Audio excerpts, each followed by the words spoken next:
የብራና ጉቶ ለበር መዝጊያ አይሆንም።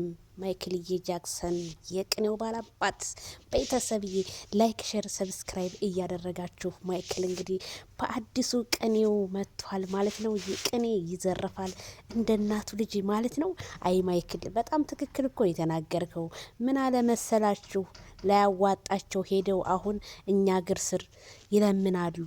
ክላሽ ታጠመደ አይመለስም ለጊዜው ነው እንጂ ብለዋል ማይክል ጃክሰን መልእክቱን አስተላልፏል። ክላሽ ታጠመደ ትክክል ነው፣ እውነት ነው። ለማ ይሆን ይሄን ያለው እንግዲህ ለሩታ ነው የሚሆነው።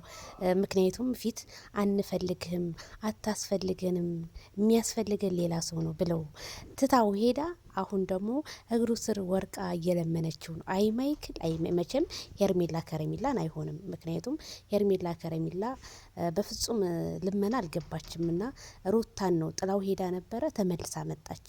እውነት ነው ማይክልዬ፣ ለጊዜው ጊዜ ያመጣውን ጊዜ እስከሚመልሰው አንገት ድፍቶ ማሳለፍ ነው። እውነቴን ነው የምልህ። ከዛ ፊት እንደዛ ንቀው የሄዱ ሰዎች ሁሉ አንተ ትልቅ ደረጃ ስትደርስ ተንበርክከው ይለምኑሃል። ይሄ ሀቅና ሀቅ ነው። አይ ማይክልዬ እውነት ነው እኮ ቤተሰብዬ። እና አብርሃም ከሄርሜላም ከሩታም ውጭ ወጥቶ ራሱን ቢሆን በቃ ወደ ራሱ ቢመለስ ወደ ውጭ ሀገር ቢሄድ በጣም የብዙ ሰው ኮሜንት ነው። አብርሃም በጣም እየተጎዳ ነው። ምክንያቱም ሰውን ያምናል፣ ሰው ግን ይከደዋል። ሄርሜላም አትሆነውም ሩታም አትሆነውም እያላችሁ ነው። ሄርሜላ እኮ ፍቅር ነው የሰጠችው፣ ምንም የተናገረችው ነገር የለም። ግን ለምን እንደሆነ አላቅም። ሄርሜላን አንዳንድ ሰዎች ሄርሜላ አትበሉ፣ ምንም ያደረገችው ነገር የለም። ሩታ አልፈልግም ስትለው ሄርሜላ አነሳችው 4 ነጥብ።